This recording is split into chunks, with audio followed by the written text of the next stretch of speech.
In the wild, where survival is a relentless battle, legs seemingly simple become the ultimate weapon.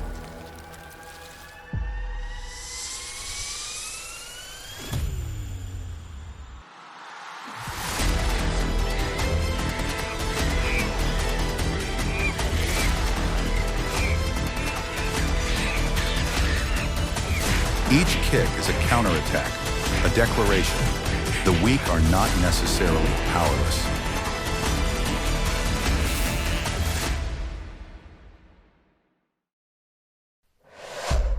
Legs, the ultimate weapon in the wild.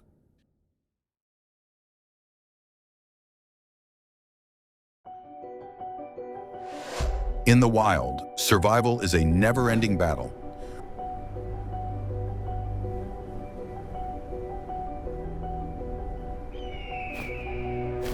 On the African savanna stretching to the horizon, dry winds blow through the yellowing grass, carrying the smell of dust and the rustling sounds of life.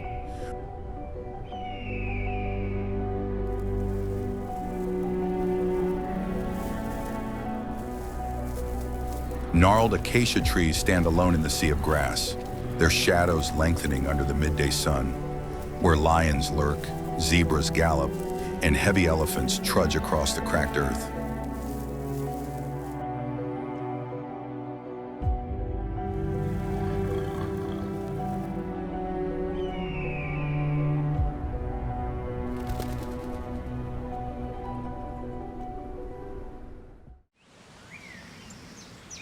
In the dense tropical forests of Southeast Asia, the air is thick with mist.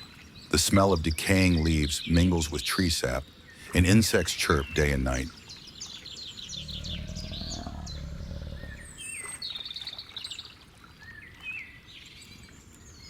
The canopy is layered, and light falls in patches on the damp ground.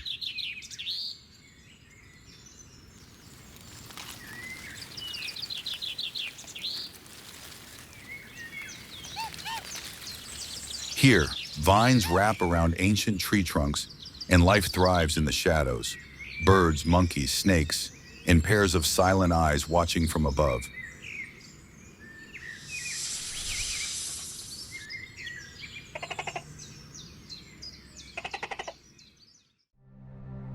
In the red desert of Australia, the ground is so hot that it cracks open, and dust particles evaporate under the blazing sun.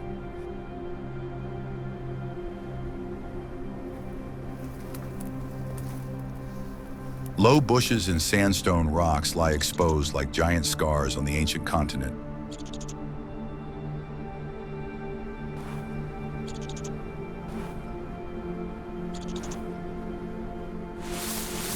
Dry riverbeds, sandbirds, and red kangaroos persistently leap across miles of land where only the most adaptable can survive.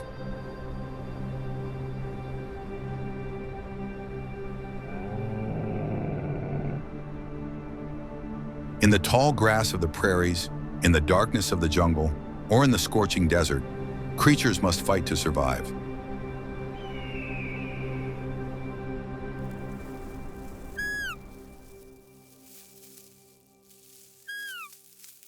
Each species has its own strategy. Some use their fangs, some rely on speed, and some hide in silence.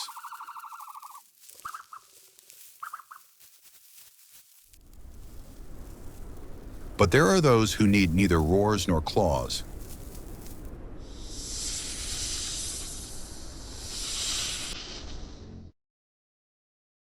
They fight with their legs, weapons that seem simple but are powerful.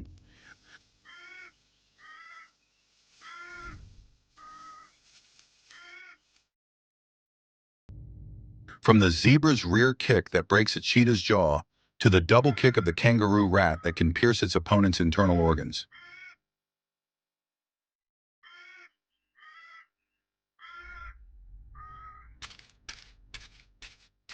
And among them, the most prominent is the proud warrior of the Australian desert,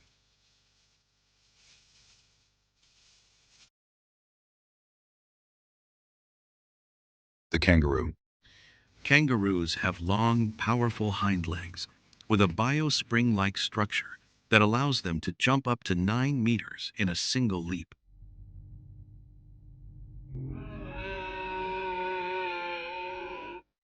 Their tails are thick and strong like steel rods, helping them maintain balance while moving and serving as a support during fights.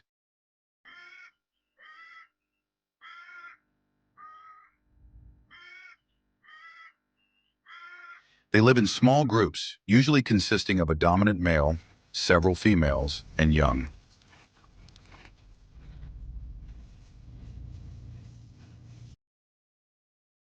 Although they are usually gentle, grazing in the sun during the mating season, the atmosphere between the males becomes more tense than ever.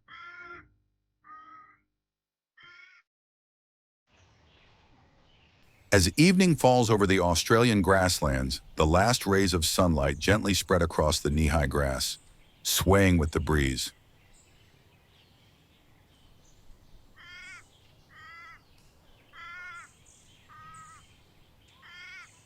Against this lush green backdrop, patches of sunlight dance on the backs of a herd of kangaroos slowly searching for food. During the mating season, when the heat reaches its peak, the competition between the males becomes fierce.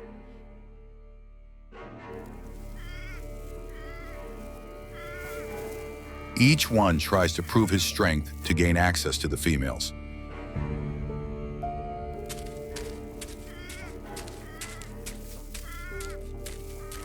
And sometimes that affirmation can only be expressed with fists and kicks.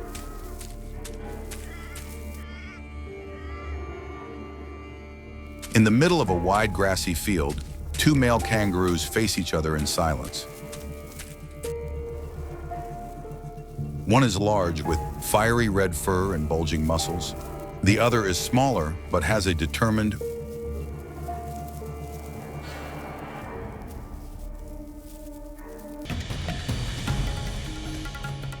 resolute gaze. Both jump up, stand straight, and raise their front legs like boxers.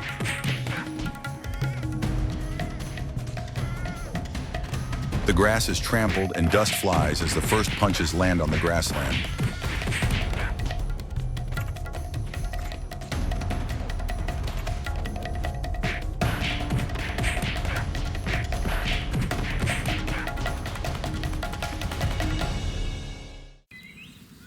The loser retreats.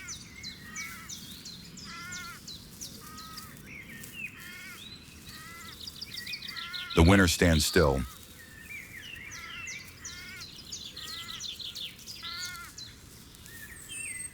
No roar, no sign of pride.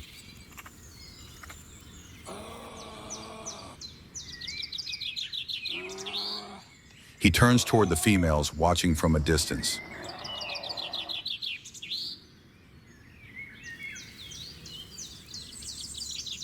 She stands still, her choice clear.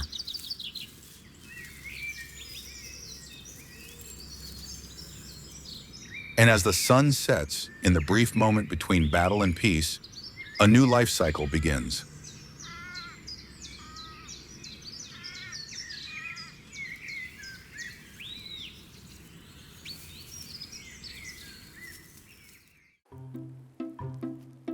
After mating, a small embryo begins to form inside the female.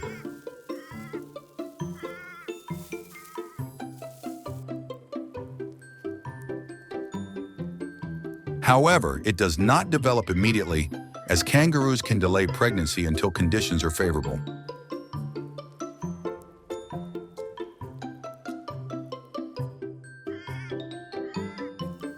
When the time comes, the joey is born, only a few centimeters long, blind, and hairless.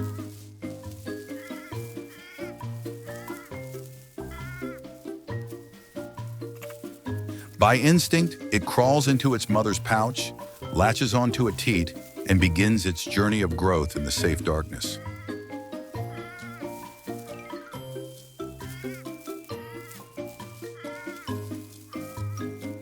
Six months later, it pokes its head out for the first time. Facing the sunlight and wind on the grassland, a new warrior has been born.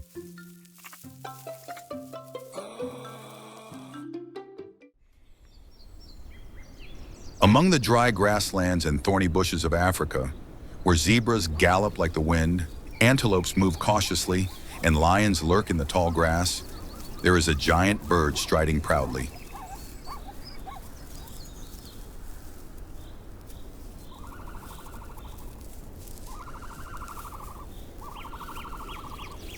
The ostrich. They cannot fly.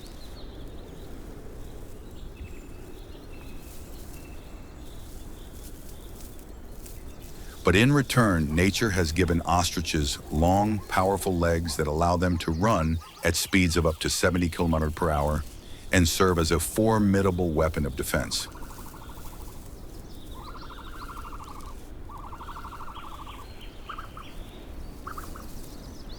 Each foot has only 2 toes, the main one bearing a long, sharp claw like a knife.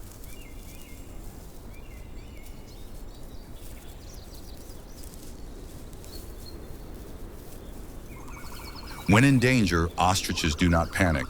If cornered,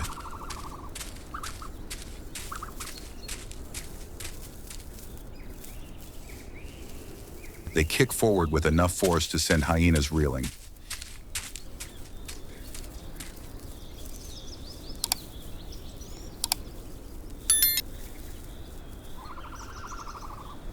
In the wild, ostriches are not easy prey.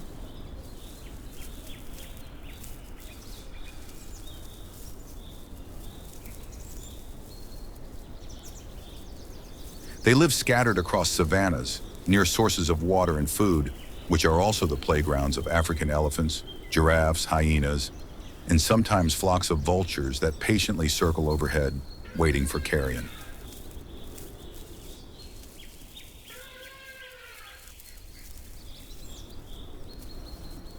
During the breeding season, males dig shallow nests on the ground, where several females lay their eggs.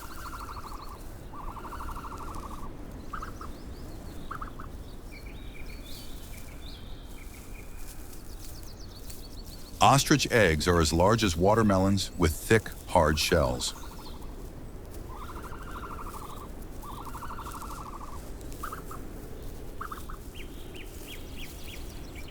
When the desert temperature rises, the males take turns guarding the nest, fending off predators such as foxes and egg-eating birds.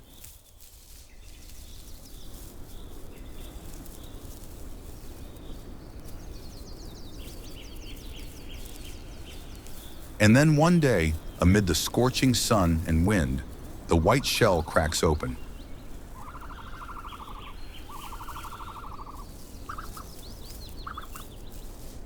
A baby ostrich wobbles to its feet, its feathers bristling like a hedgehog, its eyes wide open as it explores the world for the first time.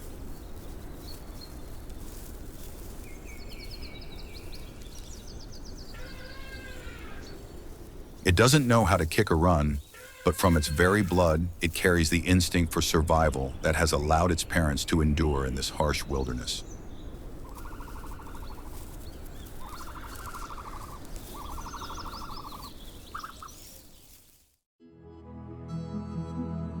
In the dim, damp shadows of the tropical forests of New Guinea and northeastern Australia, where the trees are dense and the ground is moist year-round, a black figure glides silently through the thickets of cassowaries, a bird with a prehistoric appearance.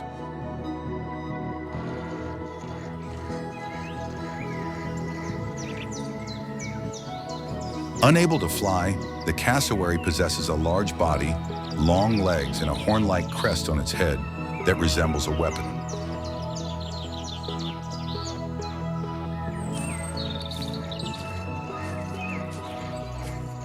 Its thick, velvety black feathers help it blend into the darkness of the old-growth forest, revealing only its bright blue neck and a crimson crest that resembles flowing blood.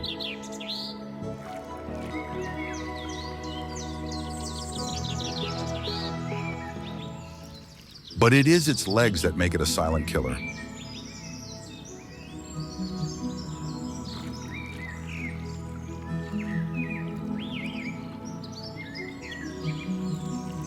Each foot has 3 toes, with the middle one bearing a sharp claw up to 12 centimeters long, resembling a dagger.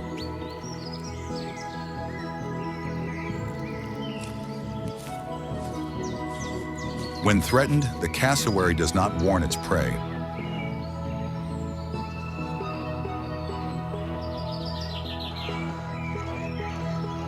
It leaps forward and delivers a powerful kick to the abdomen.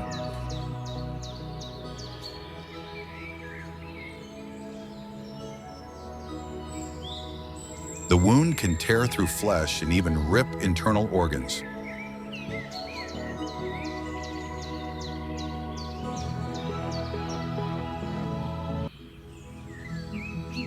There have been fatalities from attempting to challenge this bird.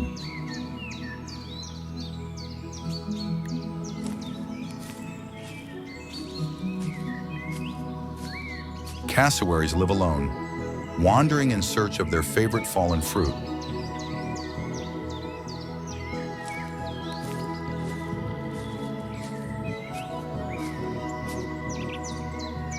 But when the season comes, the males take on the task of incubating the eggs and caring for the young, while the females leave.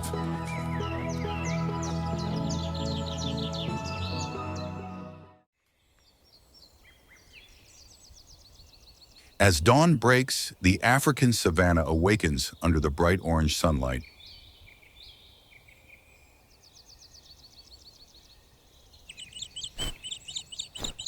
A light breeze blows across the sea of dry, yellow grass, carrying the smell of dust and the moisture of the night.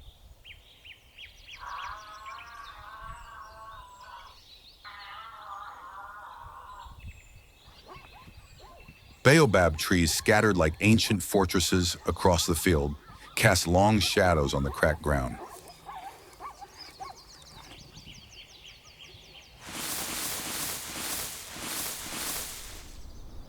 In the distance, a herd of wild buffalo bellowed, butting horns in the thin fog.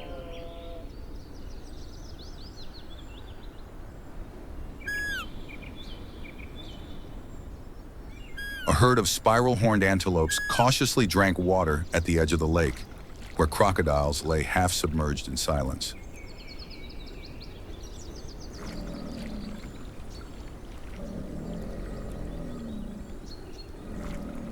High in the trees, hornbills call out to their mates as the first rays of sunlight hit the ground.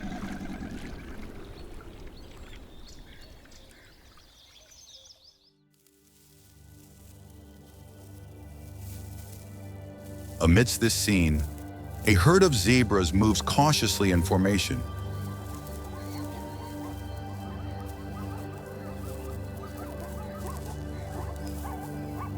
Their black and white stripes blend into the flickering light like a beautiful illusion, but they are not weak.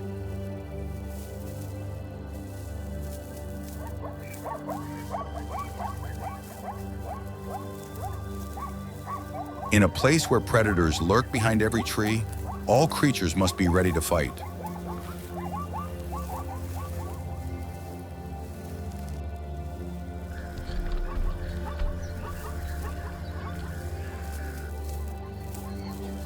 Despite their graceful appearance, zebras are not just symbols of vigilance.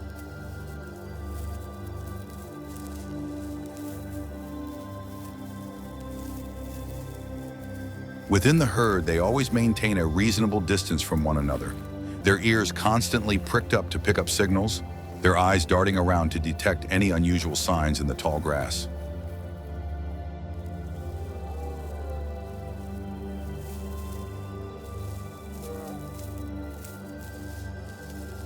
If cornered, a powerful kick is unleashed with both hind legs.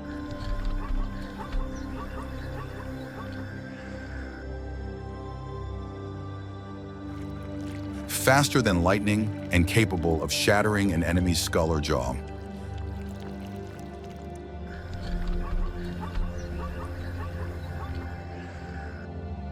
The savanna is an open battlefield.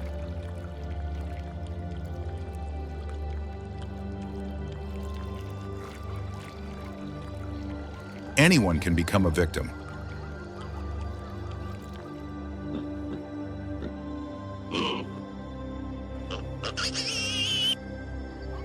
But for the zebra, a precise kick can turn the tables, transforming prey into the predator, forcing the hunter to flee in agony.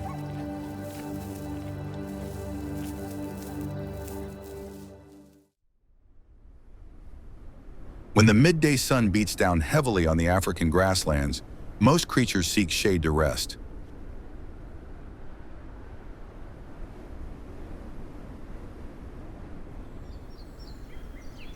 But amid the scorching heat, long necks taller than the treetops move rhythmically. These are giraffes, the tallest animals on the planet.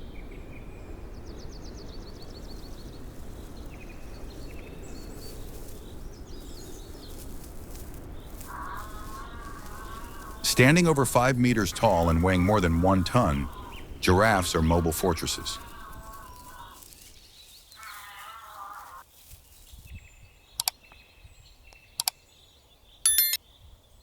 But don't let their calm demeanor fool you. When threatened, they possess a skill few dare to challenge: the high kick.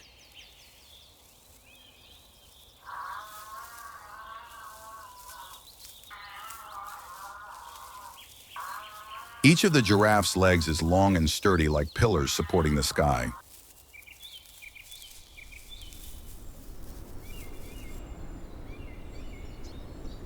They can kick with both their front and hind legs.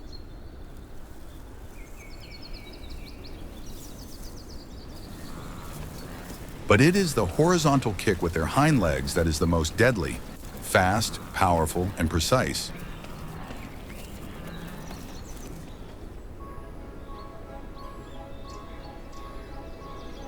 This kick is powerful enough to fracture skulls,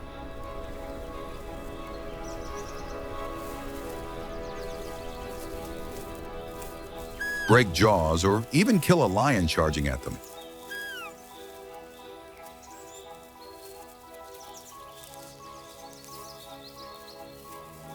Additionally, in internal battles between males, giraffes use a strange technique called necking, using their long necks and heavy heads like iron hammers to swing sideways, striking the opponent's ribs or neck.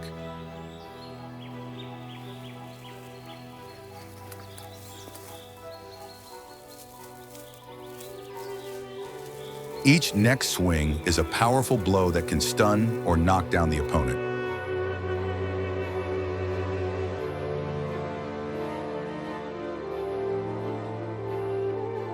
Although they spend most of their time peacefully grazing on acacia leaves, giraffes are always ready to strike when necessary, because on the savanna, height is not only for seeing far, but also for survival.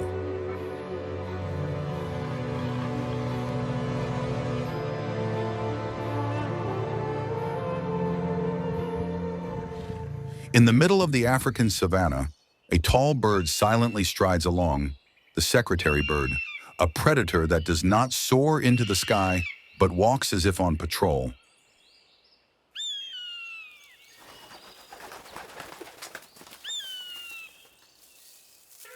Its weapon is not its talons, but its long, powerful legs.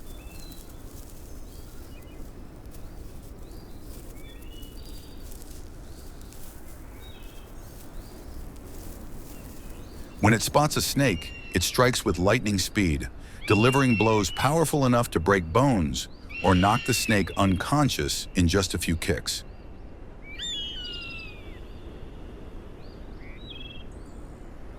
If the prey still moves, it continues to stomp on it until all movement ceases.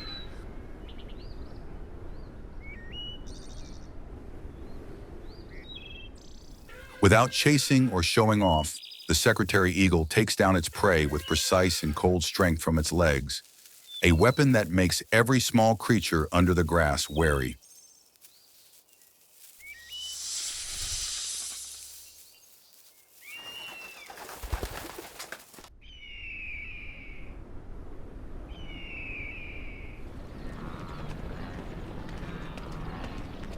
When the wind blows across the Serengeti plains, thousands of wildebeest move like a living stream of the grasslands.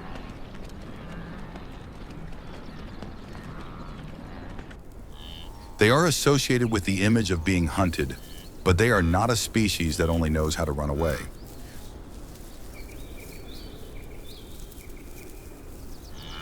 During mating season, the males fight for territory not with roars, but with headbutts and kicks.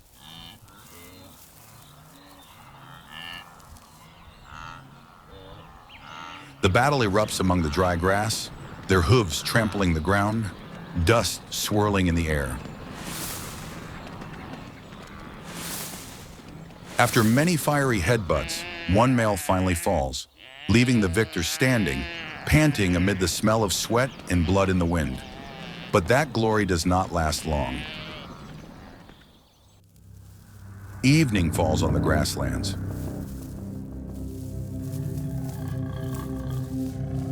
The sun's rays, red as blood, slant across the backs of the antelopes as they continue their journey.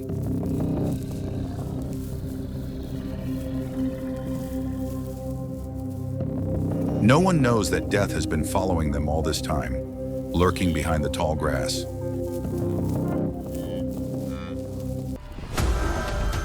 With a shot like an arrow,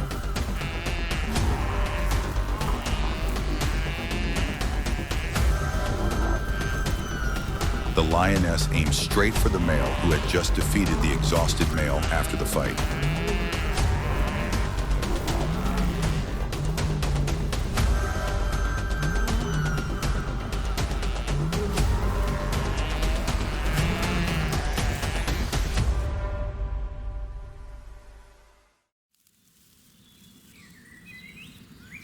On the African grasslands, every battle has its price.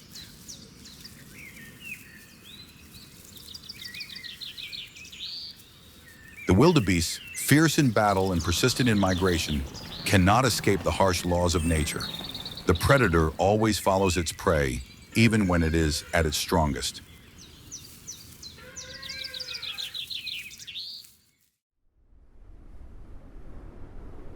In the dense, humid jungle of Central Africa, chimpanzees, humanity's closest relatives, move in small, close-knit, highly organized groups.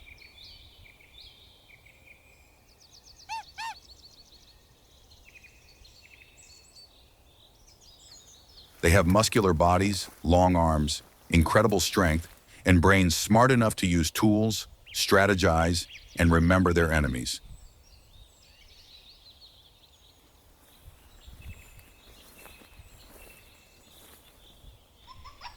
Each chimpanzee troop is a miniature society. There are hierarchies, alliances, jealousy, and displays of dominance, not unlike those of humans.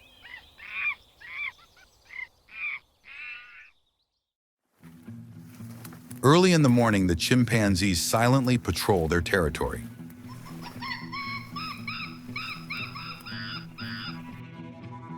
Not a sound is heard, only watchful eyes and cautious footsteps in the damp jungle. Suddenly, the leader stops.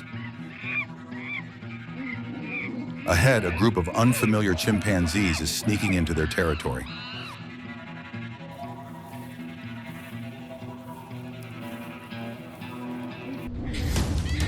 Without a signal, the group immediately scatters. Shadows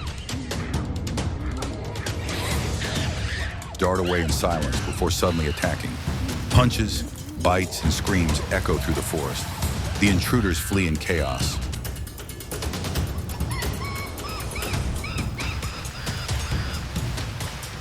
When it was all over, the troop returned to its original position and the boundary was secured.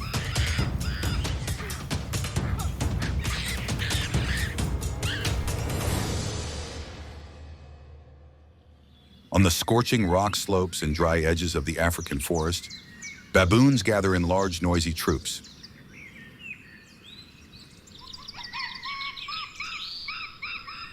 With their sturdy bodies, square jaws, and long, knife-like fangs, they are one of the most aggressive primates.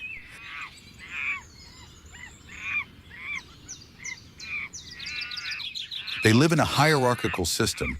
The dominant males control mating rights, females remain loyal to their mothers, and the weak wait for their chance to rise.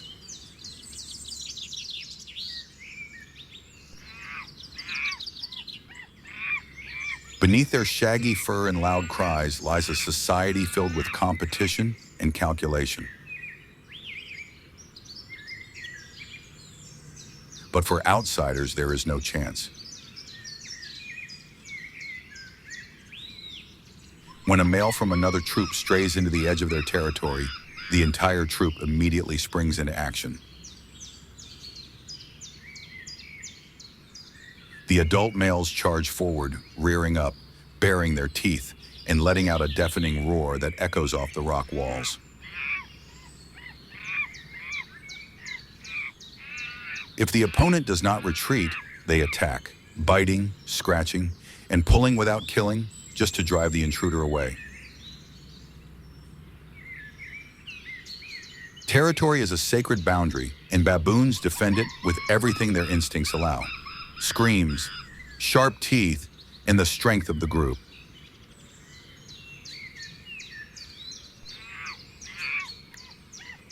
As the last rays of sunlight paint the rocky slopes golden, the pack of baboons gathers on a high rock outcrop, where they watch the grasslands sink into silence.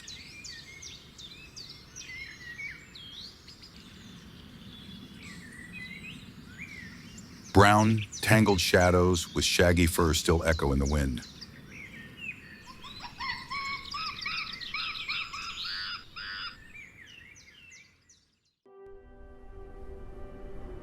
In the wild, where life and death are separated by a single breath, legs are not just for running away, they are weapons, power, and the primal instinct for survival.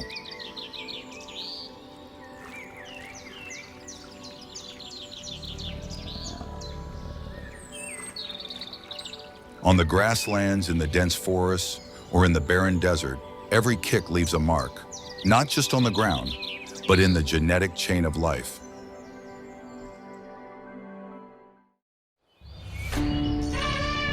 When power collapsed, Okavango was silent. In the hell of survival, a survivor was rising not to take revenge, but to protect the most precious thing left, the small life that carried half its soul.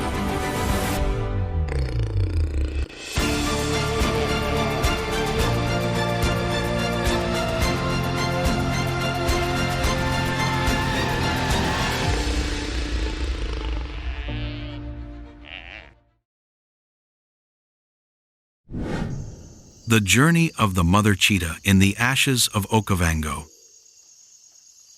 The Okavango dawn returned, pale and cold.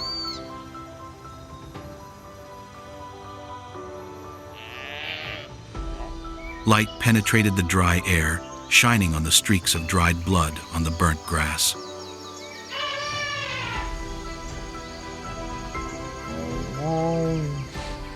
The early wind blew, carrying with it the lingering heat from the day before, mixed with the screech of vultures high above.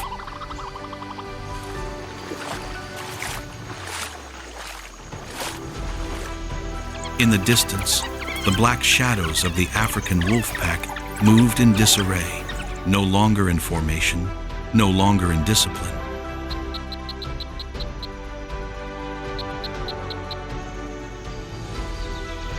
In the midst of that land, Okavango remained silent, a silence not of peace, but of a wound that had not yet healed.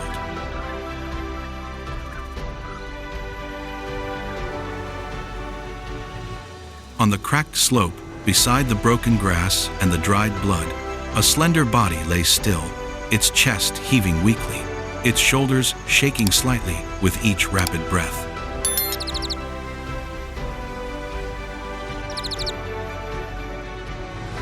The first light of day passed through the black-spotted yellow fur of the cheetah.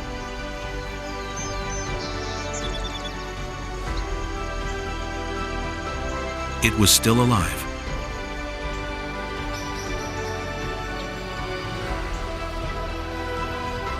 Last night, the strongest had fallen.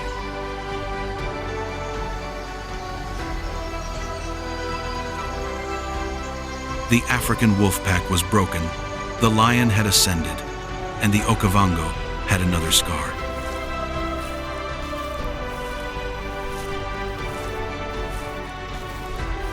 But amidst the ashes of that fallen power, a creature was still breathing.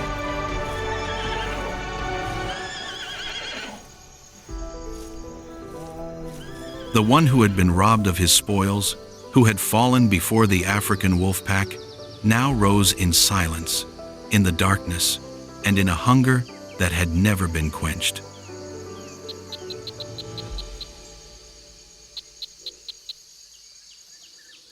The cheetah had survived.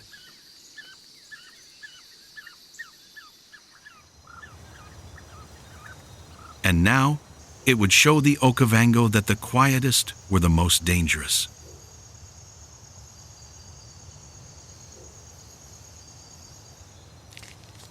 But it was not alone.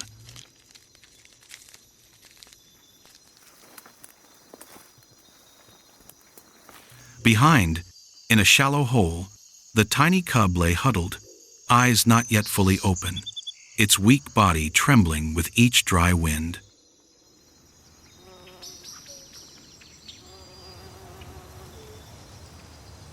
The morning sun had penetrated the red dust, shining on the small hole where the mother cheetah was lying.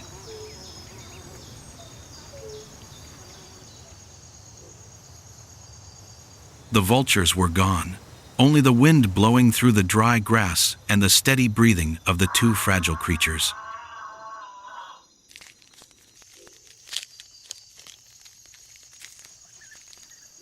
The mother cheetah lay on her side, her body blocking the wind.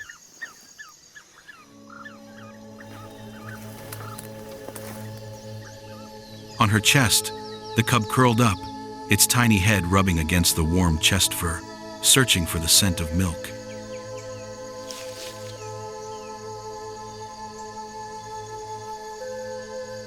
It let out a weak cry, like a breath breaking in the hot air.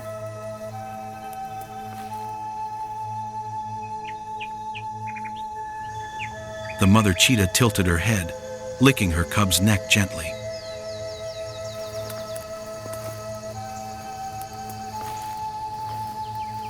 Her tongue swept across the fur as smooth as new grass, then stopped at her cub's belly, a slow, patient, and instinctive movement.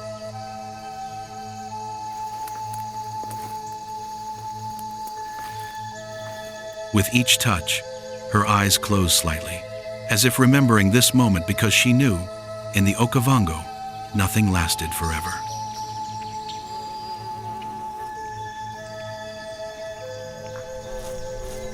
The wind blew harder, swirling yellow dust over her back, but the mother cheetah still did not move.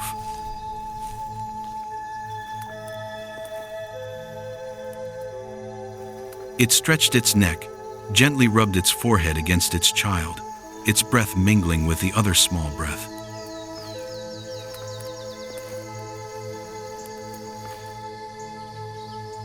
On the dry ground, where there was only blood and dust, that image appeared quietly, but sacredly, a motherly love in the hell of survival.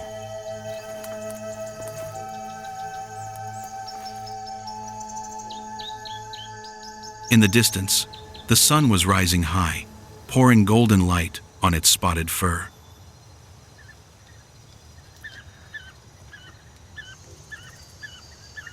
The mother cheetah raised its head, its eyes looking towards the horizon, where a herd of antelopes moved slowly in the hot mist.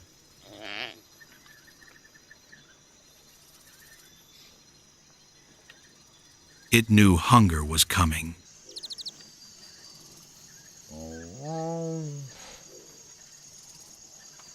But in this brief moment, before instinct forced it back into the role of a predator, it was just a mother, holding its child in its arms, listening to its tiny heartbeat blending with the breathing of the earth.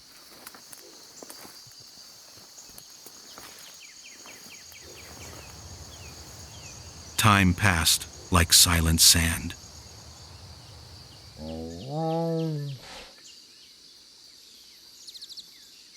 The dry winds carrying red dust were now lighter. The Okavango land was still cracked, but dotted with patches of young grass after the rare rain.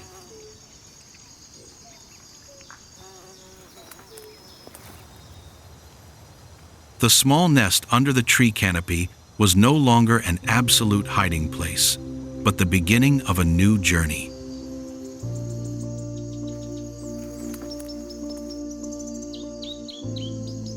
The mother cheetah rested in the shade, her eyes half closed but her ears still listening to every sound.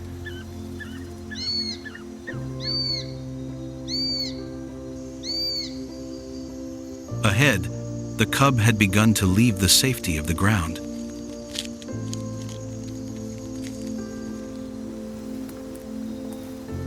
It trotted along, its legs still weak, each step as if exploring the vast world before it.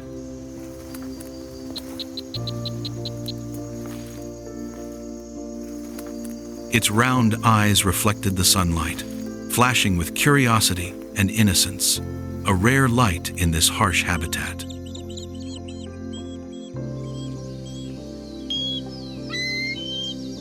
The mother cheetah gently raised her head, watching.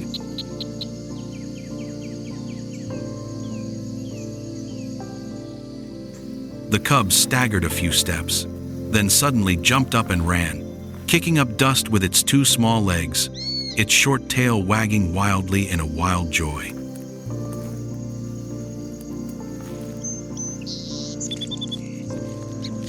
The mother cheetah approached, gently tossed it over with its snout, then bent down to lick the dust off its forehead.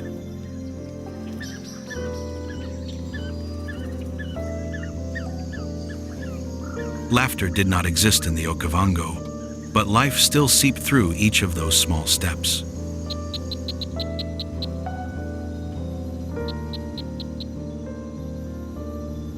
That scene, in the middle of a sea of burnt yellow grass, was a rare slice of tenderness in a world of only hunting and being hunted.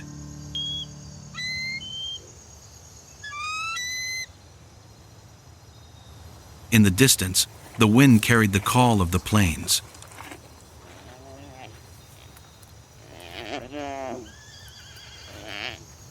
Herds of antelope were returning, with the smell of water, the smell of life, and the smell of danger.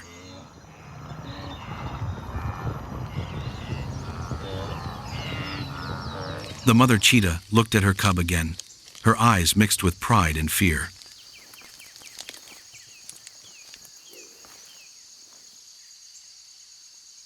Then she stood up.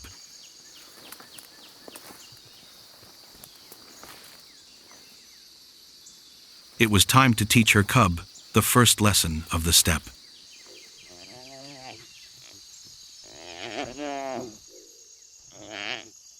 Today's Okavango dawn was unusually clear.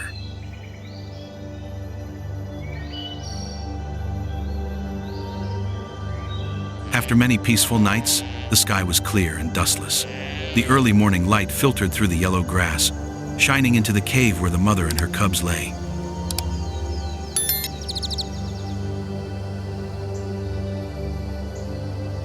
The small hole that had once been a shelter from vultures, hyenas, and the drought was now too narrow for the newly grown steppes.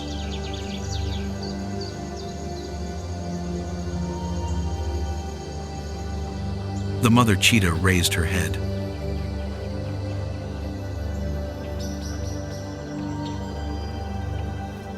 Her ears twitched slightly, facing the wind with the scent of water.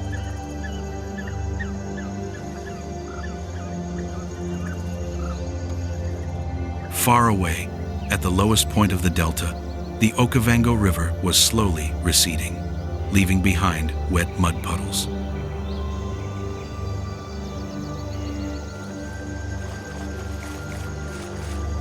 That was the signal. The migration season had come.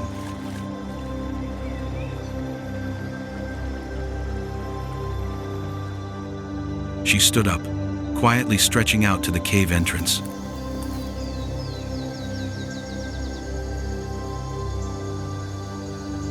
Behind her, the small cub poked its head out, its eyes still confused by the bright light.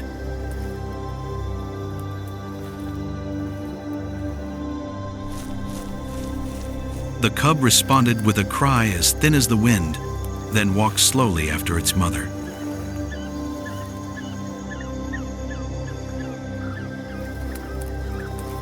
The light swept across their yellow-spotted fur.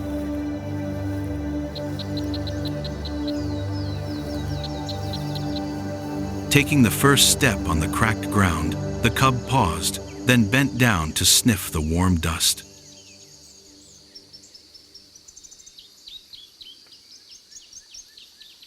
The mother cheetah stopped, waiting for it, her eyes softening for a moment.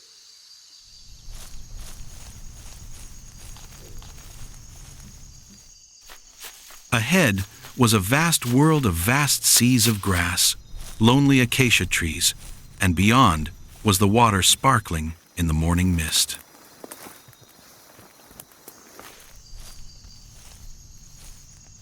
Behind was the dark, cold, and silent cave where they had survived the first days of their lives.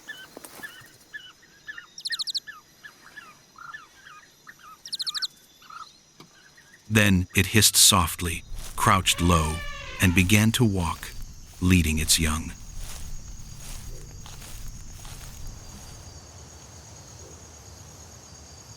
The small golden shadows merged with the swaying sea of grass. A new journey of survival had begun.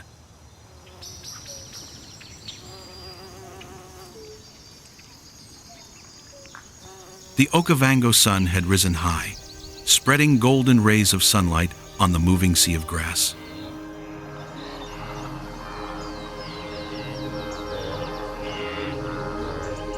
The wind carried the smell of damp earth and the low murmur of life, a song that only the steppe knew how to play.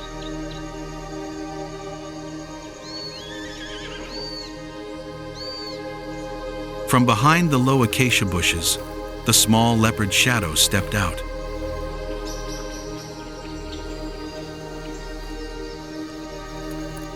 The young one stopped, its round eyes facing a world it had never seen before.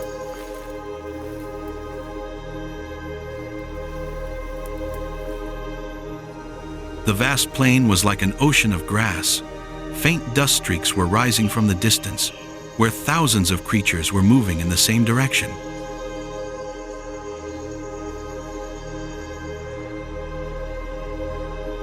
The migrating herds of wildebeest rolled across the ground in black masses.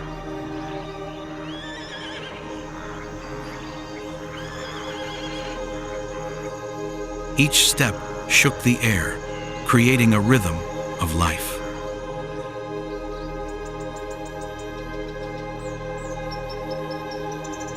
Above, migratory birds flew in an arrow shape, the sound of their wings beating loudly over the wind.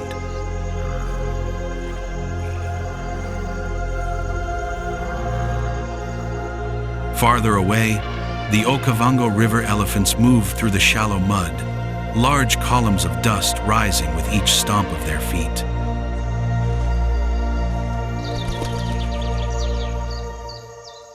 The calf stood still, ears perked, head tilted, eyes shining with amazement.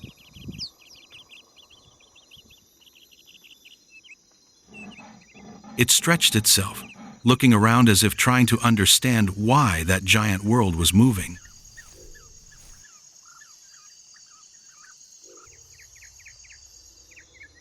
The calls of birds, the roars of deer, the chirps of insects, and the rustling of grasses harmonized into a wild symphony.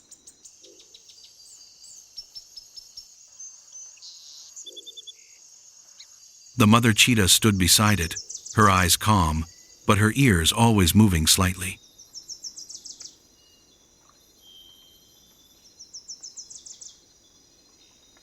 It was used to this scene, not only a beautiful picture, but also a predator's chessboard.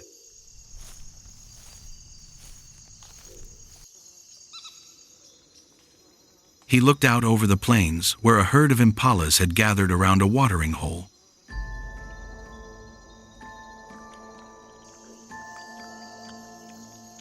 Then, from the shadows of the thick grass, another golden figure slid out, a lioness.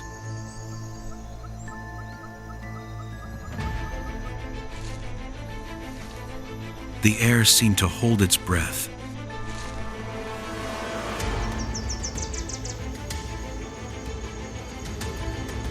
The wind stopped for a moment.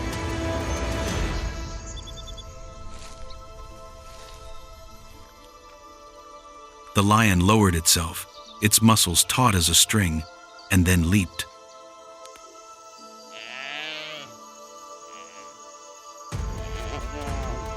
Dust billowed up, obscuring the sun.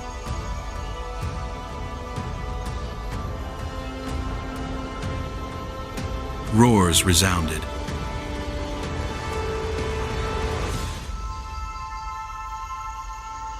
The impalas scattered like breaking waves.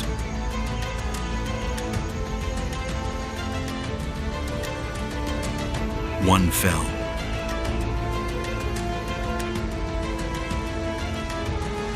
In the eyes of the cub, the lion is more than just an animal.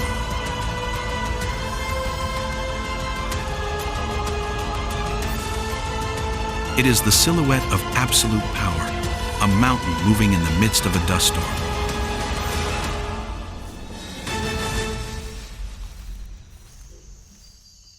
Its golden fur glows in the sunlight, like a fire spreading across the grassland. Each step leaving a faint trail of dust, each leap causing the whole ground to tremble.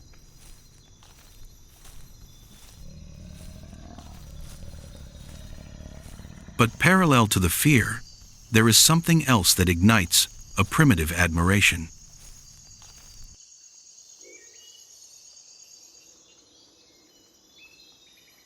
The lion is the embodiment of power, of death, and of the instinct that it itself carries within itself, though much smaller and more fragile.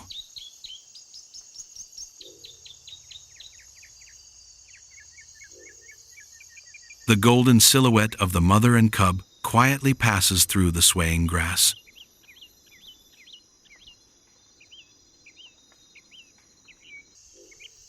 Each step is as light as the wind, leaving almost no trace.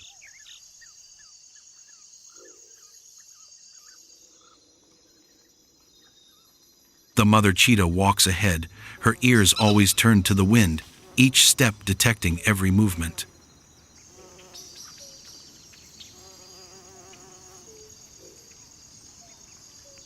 The cub trots behind.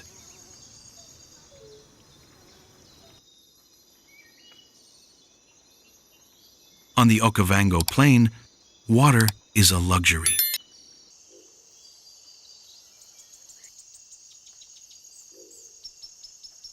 The remaining puddles of water in the dry season were now just cracked mirrors, sparkling with mud and dead insects.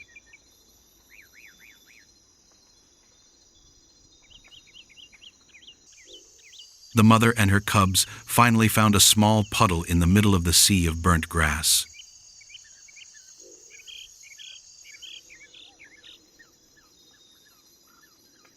The mother cheetah slowed down, bowed her head, and lightly touched the murky water with her tongue, shimmering in the sunlight.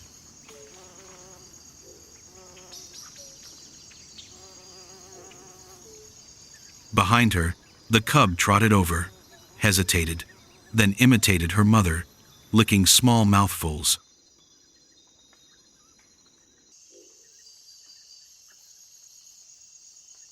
The afternoon fell over the Okavango. The late afternoon sunlight dyed the cracked ground golden.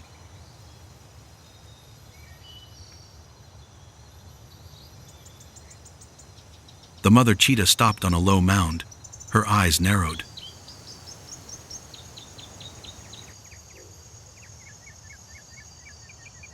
In the distance, a herd of impalas was moving slowly across the plains, their curved horns reflecting the red light of the sunset.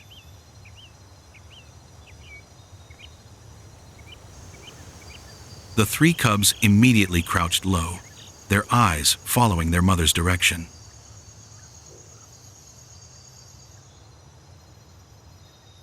This was the first lesson in survival.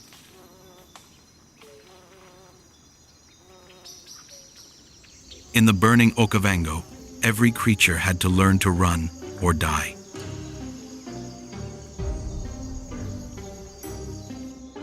The mother cheetah lowered her head, each muscle on her shoulder moving rhythmically under her black-spotted yellow fur.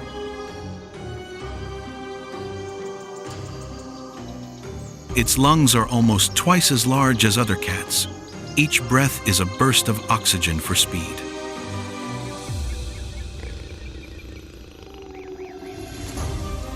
A second of silence.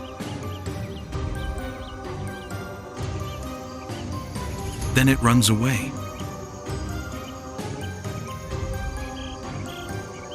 The speed increases dramatically, 60, 80, then 100 kilometers per hour in just a few seconds.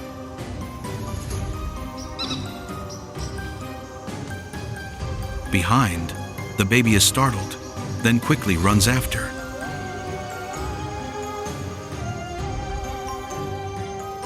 The small steps are out of sync, clumsy, but the eyes light up with eagerness, curiosity, and instinct.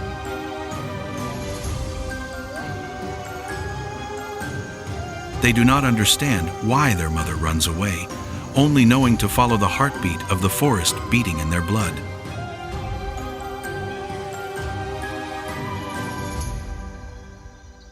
The antelope realizes the danger too late.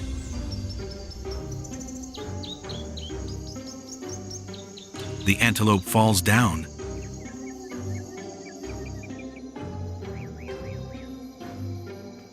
The mother cheetah bites the neck of the prey, holds it tight, breathing heavily, but her eyes are still alert, glancing around every corner of the grass.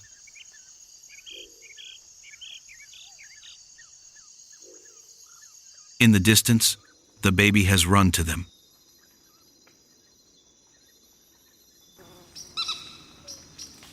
They stop, look at their mother with bright eyes, both scared and excited.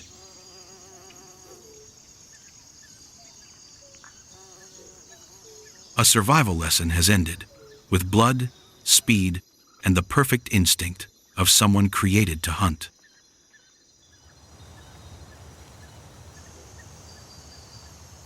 The red sunlight shone on the mother cheetah's bloody body.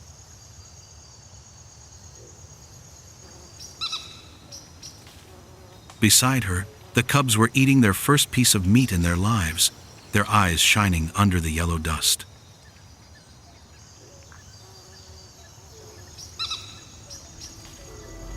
The wind changed direction, carrying the scent of blood far away, and in the darkness, a few dark shadows were moving.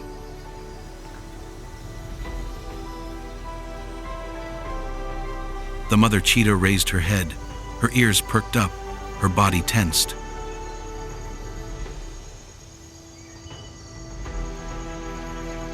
She knew the hunt was just the beginning of another challenge.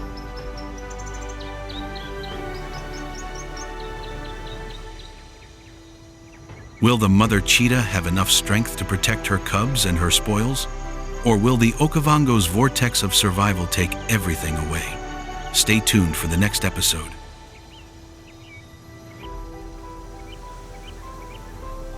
And don't forget to ring the bell and subscribe so you don't miss the next wildlife survival series.